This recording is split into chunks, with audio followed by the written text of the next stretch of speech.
पढ़ा हुआ हमेशा याद रखने के लिए आपको बहुत अच्छे दिमाग लगा के याद करना होगा। और जितनी भी चीज याद कर रहे हो सबको अपने दिमाग में बिठा लो। अपने दिमाग को एकदम फ्रेश और टेंशन फ्री रखो। इसके लिए आप सुबह से उठ के योगा कर सकते हैं या फिर आप अपने घर पर मेडिटेशन कर सकते हैं और कोई भी शब्द को अच्छे से दिमाग में बिठा ले जिससे कि वो याद रखे। जैसे हमें अपने रिश्तेदारों या कोई अपने साथ कई ऐसी बात होती है जो हमेशा याद रहती है। उसका यही कारण है कि वो बात हमारे दिमाग में बैठ जाती है। उत्सुकता को बढ़ाए। जब तक आपका अपने मन से पढ़ने का मन नहीं करेगा तब तक आपका पढ़ाई या किसी भी चीज में मन नहीं लगेगा।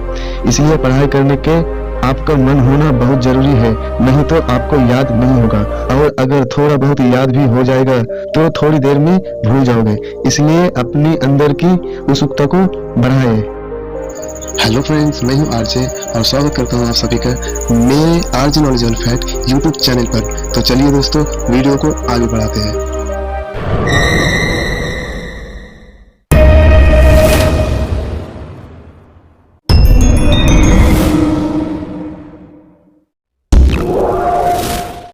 जब तक आपका अपने मन से पढ़ने का मन नहीं करेगा तब तक आपका पढ़ाई या किसी भी चीज में मन नहीं लगेगा।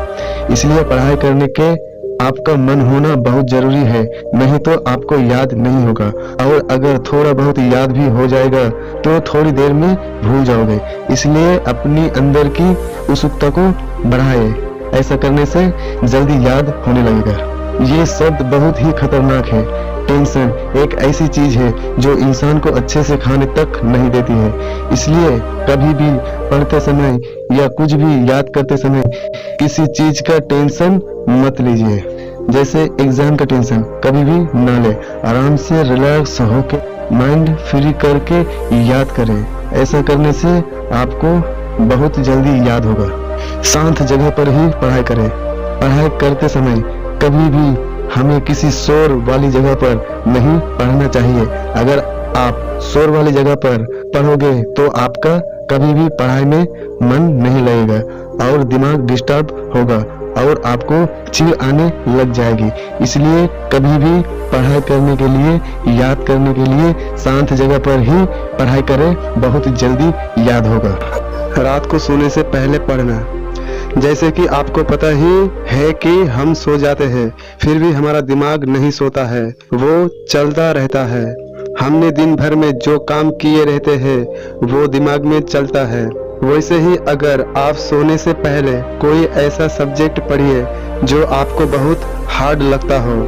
ऐसा करने से आप जो पढ़ोगे वो रात भर आपके दिमाग में चलेगा और सुबह तक आपको वो बात समझ आए और सुबह एक बार वो सब्जेक्ट को पढ़ लो। आपको आराम से वो हार्ड सब्जेक्ट भी याद हो जाएगा। जिंदगी के साथ जोड़कर समझे। जो चीज हमारी जिंदगी में होती है या कोई घटना जो हमें हमेशा याद रहती है, वैसे ही आप पढ़ते समय जो भी पढ़ रहे हो उसको अपनी पर्सनल लाइफ से जोड़कर पढ़ें। अगर आप ऐसा करोगे तो आपको वो आराम से याद हो जाएगा और फिर आप उस चीज को भूलोगे नहीं। रेगुलरिटी, ये बहुत अच्छा शब्द है। अगर आप रेगुलर पढ़ते हैं तो आप एक समय फिक्स कर लो कि आपको इस समय में ये सब्जेक्ट पढ़ना है। ऐसा करने से आपका सब सब्जेक्ट उस समय पर पढ़ने में मन और दिमाग दोनों लगेगा और धीरे धीरे आपको पढ़ाई करना भी पसंद आने लग जाएगा। फिर आप कभी पढ़ाई से बोर नहीं होगे। पढ़े हुए चैप्टर को दोहराना। कोई भी लाइन को बार बार या रोज रोज बोलने पर वो बात याद हो जाती है। वैसे ही अगर आपको कोई चैप्टर याद है और आप वो चैप्टर को हफ्ते या 15 दिन बाद पढ़ोगे तो वो चीज आपको और अच्छे से याद हो जाएगी और आपके दिमाग में भी वो चीज फिक्स हो जाएगी और आपके दिमाग में कोई डाउट भी नहीं रहेगा। इसलिए पढ़े हुए चैप्टर को थोड़े थोड़े दिन में पढ़ते रहें। जोर जोर से बोलकर पढ़ना, ये बहुत फायदा भी देते हैं क्योंकि हमारा दिमाग वैसे तो बुरी आदत है लेकिन कभी कभी मोटी आवाज को पहले सुनता है और समझता है, धीमी धीमी आवाज को बाद में सुनता है। ठीक वैसे ही आप जोर से बोलोगे कोई शब्द को तो वो बहुत जल्दी कैच करता है। लिखकर याद करना। ये बहुत अच्छी आदत है। अगर आप लिख लिख कर याद करते हैं तो आपको वो चीज याद भी होती जाएगी और साथ साथ उसे लिखने की आदत में भी आ जाएगा और हैंडराइटिंग भी सुंदर हो जाएगी। ये तरीका इंग्लिश याद करने का बहुत अच्छा तरीका है। ऐसा करने से आपको इंग्लिश की स्पेलिंग और इंग्लिश दोनों याद हो जाएगी। कहानी बनाकर याद करना। कहानियाँ तो आप सब ने बचपन में बहुत सुनी होगी और बहुत से लोगों को अभी तक वो कहानियाँ याद होगी। ठीक वैसे ही अगर कोई भी क्वेश्चन आंसर को कहानी बना के याद करते हैं, जैसे कि वो राजा रानी कुछ भी अपने हिसाब से कहानी जोड़कर याद करते हैं, तो आपको वो बहुत जल्दी याद हो जाएगा और आप बोर भी नहीं होगे। और सबसे अच्छी बात कि आप उसे कभी भूलोगे भी नहीं। गाना बनाकर याद करना। गाने तो आप भी सुनते होंगे और बहुत से गाने आपको याद भी होंगे। वैसे ही आप कोई भी आंसर को गाने बनाकर या गाकर याद करते हैं तो आपको वो आराम से याद हो जाएगा और साथ साथ में मज़ा भी आएगा।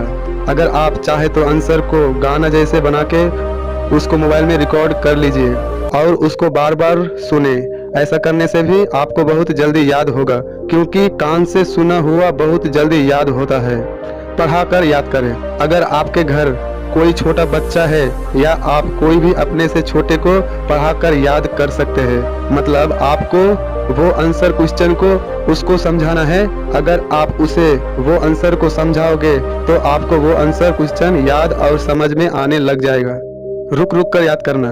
अगर आप दिन भर काम करते रहोगे तो आप कैसे थक जाते हो, ठीक वैसे ही अगर आप लगातार पढ़ते हैं या याद करते हैं तो आपका दिमाग भी थकने लगेगा, जिसके कारण आप फिर पढ़ाई में मन नहीं लगा पाओगे। इसलिए पढ़ाई को बीच बीच ब्रेक देते रहे। मतलब 1 घंटे पढ़ लिया, फिर 10 मिनट रिलैक्स हो गए, फिर पढ़ लिया 1 घंटा, फिर रेस्ट करें। ऐसा करके पढ़े। ऐसा करने से आप अपने आप को फ्रेश और अच्छा फील करोगे, थका हुआ नहीं लगेगा। कभी भी रटे नहीं। कभी भी याद करते समय ये ध्यान रखें कि आपको वो क्वेश्चन आंसर को पहले समझना है और अपने दिमाग में बिठाना है, ना कि उसे रटना है। अगर रटने लगोगे तो आपको वो याद तो हो जाएगा, लेकिन वो ज़्यादा दिन तक आपके दिमाग में टिक नहीं पाएगा। थोड़े दिन में आप जो रटा है उसे भूल जाओगे। इसलिए हमेशा समझ समझ कर करें, स्वस्थ रहे। जैसे कि आप जानते हैं कि जब हम बीमार होते हैं तब हमारा कुछ भी काम में मन नहीं लगता है। ठीक वैसे ही अगर आप हेल्दी नहीं है तो आप कभी याद करने ना बैठे। ऐसा करोगे तो आपको याद भी नहीं होगा और साथ में सिर दर्द भी शुरू हो जाएगा। इसलिए जब आप अपने आप को बिल्कुल हेल्दी महसूस करें तब याद या पढ़ाई करें, तो ऐसा करने से जल्दी याद होगा। वीडियो कैसा लगा?